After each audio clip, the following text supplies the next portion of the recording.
En múltiples ocasiones, cuando he tratado de redarguir a alguno de mis hermanos, tratándoles de decir que es bueno obedecer a Dios, que es bueno tomar en cuenta los mandamientos de Dios, que es bueno considerar los consejos de Dios, que es bueno llevar a cabo una concepción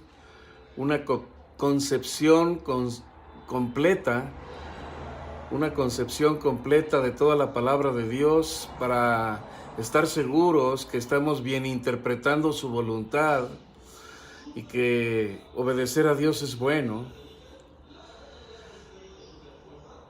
Uno de mis hermanos me ha dicho: acuérdate que la letra mata, pero el espíritu vivifica. Acuérdate que la letra mata, pero el espíritu vivifica. Y mis hermanos, la palabra de Dios en todo su contexto, desde el Génesis hasta el Apocalipsis, habla de mandamientos, habla de ley, habla de obediencia, habla de amor, habla de muchas virtudes. Y cuando Jesucristo se refería a los ministros del antiguo pacto,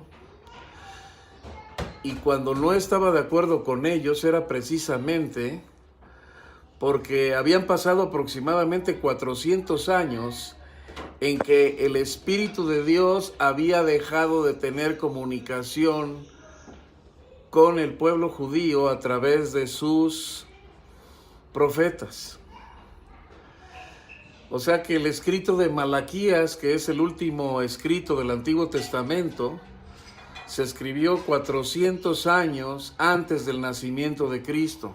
Y durante esos 400 años, los judíos y los religiosos de aquel entonces empezaron a añadir preceptos y conceptos humanos, mandamientos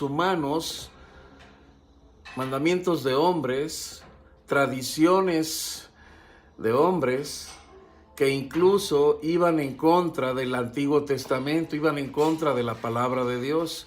Porque quiero decirles que todo el Antiguo Testamento hace referencia a Jesús, hace referencia al Nuevo Pacto y hace referencia a las buenas nuevas de salvación a través de nuestro Señor Jesucristo. Pero durante esos 400 años en que perdieron el contacto, los judíos con la palabra de Dios, dejaron de recibir la palabra de Dios, dejaron de escuchar a Dios, empezaron a crear esas normas nuevas, fundamentadas en sus propios razonamientos, y que iban totalmente en contra del corazón de Dios. El Antiguo Testamento es bueno cuando lo bien interpretamos, pero todo el Antiguo Testamento tiene una referencia en el Nuevo Testamento. Y el Nuevo Testamento es Jesús. Y cuando Jesús reconvenía a los ministros religiosos del Antiguo Pacto, lo hacía sobre todo en cuanto a las tradiciones y los mandamientos de hombres que habían incluido en su religión judía y que no estaba en los escritos ni de la ley, ni de los profetas, ni del Pentateuco.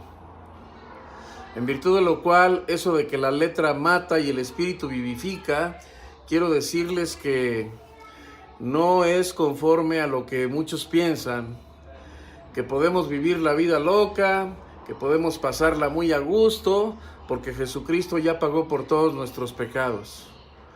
Precisamente porque Jesucristo ya pagó por todos nuestros pecados y porque Jesucristo es la palabra de Dios, la palabra de Dios no es letra, la palabra de Dios es espíritu y es verdad. La palabra de Dios es viva y eficaz. Y así como decimos que la palabra de Dios es espíritu y es verdad, entonces la palabra de Dios no es la letra que mata. La palabra de Dios es el Espíritu mismo de Dios, y cuando estamos hablando en contra de la letra, en contra del mensaje y en contra de la palabra de Dios, estamos hablando en contra del Espíritu que ungió a las personas y a los profetas y a los evangelistas El Espíritu que ungió a las personas para escribir esa palabra que es viva y eficaz y que es espíritu y es verdad. Obedecer a Dios es bueno. Obedecer a Dios es la evidencia de nuestra salvación. Si creemos que somos salvos, pero nuestro estilo de vida es una desobediencia y una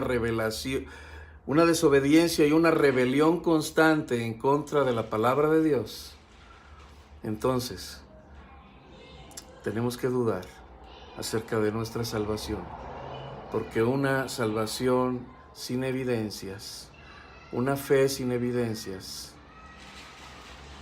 es una fe muerta. La Biblia es la palabra de Dios y fue escrita por gente que era ungida por el Espíritu que la inspiró, el Espíritu de Dios. La palabra de Dios es viva y eficaz. La palabra de Dios es espíritu y es verdad. Obedecer la palabra de Dios es lo mejor que nos puede pasar. Que Dios les bendiga hoy y siempre. Les mando un abrazo fuerte y sostenido.